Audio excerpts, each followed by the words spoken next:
안녕하십니까. 세상 읽어주는 남자 이상훈입니다. 오늘은 삼성의 엔비디아 HBM 컬 통과 즈음 생각해보는 메모리의 미래라는 주제로 한 말씀드리겠습니다. 젠슨항이 삼성의 HBM을 최대한 빨리 검증해서 공정에 적용하겠다고 했습니다. 그만큼 HBM이 AI 중추라는 뜻이고 수급이 빠듯하다는 의미입니다. 엔비디아로서도 메모리 공룡 삼성이 들어와야 단가 협상 등에 있어서 유리한 입장을 점할 수 있을 것입니다. 그런 점을 감안한 언급이라는 생각입니다.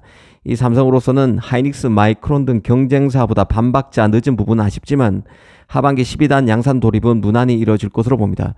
사실 AI 능력은 결국 GPU와 메모리 사이에 데이터가 오가는 속도가 결정합니다.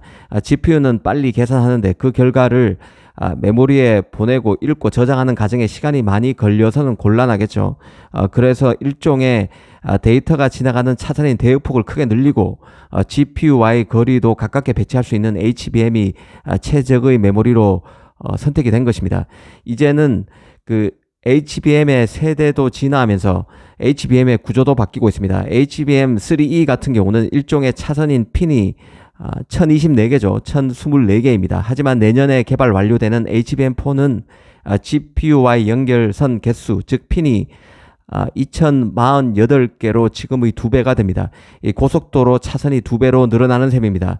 또 D램을 쌓는 층수도 최고 16층까지 높아집니다.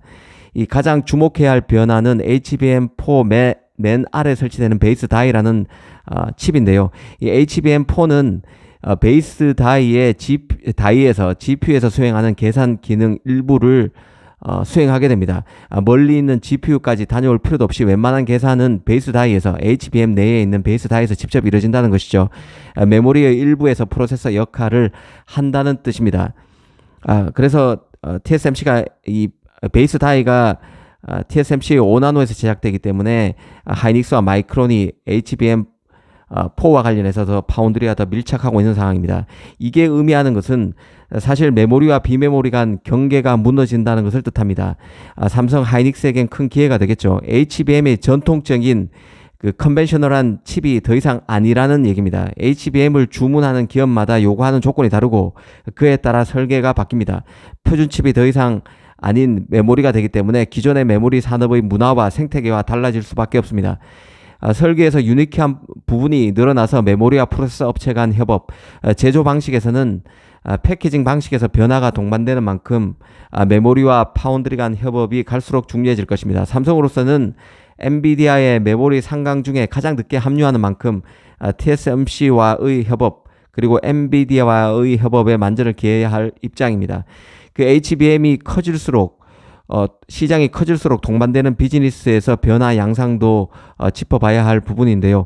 삼성의 경우는 올 1분기 기준 메모리 영업이익률이 D램은 18%, 낸드가 11% 정도입니다. HBM은 30% 중후반 수준으로 추측이 되는데요. HBM 시장이 커진다는 뜻은 기존 D램 생산 캐파가 줄어든다는 뜻이고 이는 가격 인상을 동반하게 될 것입니다. 그리고 지금 IT 경기가 좋기 때문에 칩 시장 수요가 많아서 기존 컨벤셔널한 D램도 여전히 수요가 많아지고 있는 거 아시죠? 낸드 같은 경우도 300단 출시 때문에 원가 절감이 본격화될 것입니다. 달리 말하면 전통적인 메모리, 컨벤셔널한 메모리 시장의 이익률도 앞으로 갈수록 향상될 수밖에 없습니다. HBM이 고마진을 가져주는 제품군이지만 그 HBM과의 이익률 격차도 하반기가 갈수록 줄어들 것입니다. 기존 메모리 강자인 삼성에게는 우호적인 환경이 조성될 수 있다는 의미입니다. 또 잊지 말아야 하는 것은 HBM이 중요해질수록 삼성 입장에서는 파운드리 사업의 지렛대로서 HBM이 활용될 여지가 커진다는 점도 생각해 봐야 합니다. 최근 부각된 AMD의 그 삼성 파운드리 활용설 등이 다 이런 사례가 될 수 있습니다. AMD가 삼성 3나노를 사실 활용할지는 아직은 미지수입니다. 하지만 길게 봤을 때 AMD가 삼성을 파운드리로서 활용할 가능성은 높다고 봐야 할 것입니다. 그 HBM의 성장으로 사실상 프로세서 업체가 메모리를 종속적으로 볼 수 없게 됐습니다. 이전만 해도 메모리 교체 수요는 철저히 프로세서의 신제품 출시와 연동되어 움직였는데요. 하지만 이제는 메모리가 프로세서 경쟁력의 핵심 변수로 컸습니다. AI 시장이 중추화된 것이죠. 이 표준 칩이었던 메모리가 고객에 더 특화된 메모리, 고객 맞춤형 메모리로 진화하면서 박리담의 대명사였던 메모리가 이전보다 훨씬 고가의 칩으로 거듭나고 있다는 뜻입니다. HBM을 조기에 확보하고 더 나은 메모리 활용법 모색 등을 위해서 메모리 기업이자 파운드리로서 삼성의 독특한 위상이 돋보일 수밖에 없습니다. 이미 엔비디아는 하이닉스 마이크론의 HBM을 확보하기 위해서 선수금을 줬다는 얘기가 외신에서 한참 돈 적이 있습니다. 또 파운드리 제작 노드의 진화만으로는 칩의 성능 향상에 한계가 오면서 패키징에도 모든 프로세서 업체가 공을 들이고 있는 상황입니다. 엔비디아 같은 경우는 칩온 웨이폰 서브스트레이트, 이 TSMC가 가장 강하다는 칩온 웨이폰 서브스트레이트 외에도 삼성이 대표 주자로 자리매김한 한 패키징 기술이죠. 이 팬아웃 패널 레벨 패키징에 대한 활용 검토에도 들어갔다는 얘기가 대만 매체에서 나오고 있습니다. 이 팬아웃 패널 레벨 패키징은 삼성전기가 개발을 했고 삼성이 이 기술을 인수한 것이죠. 이 사업부를 인수했습니다. 이 파운드리 최강자 TSMC가 생산 설비 확충에 적극적으로 나서고 있습니다.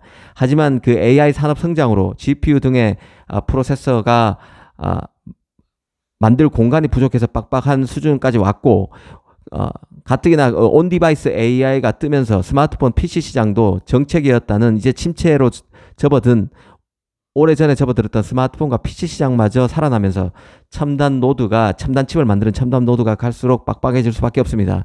삼성으로서는 기회가 올 것으로 봅니다. 오늘은 HBM을 통해서 칩 시장의 변화 양상을 다시 한번 짚어봤습니다. 감사합니다.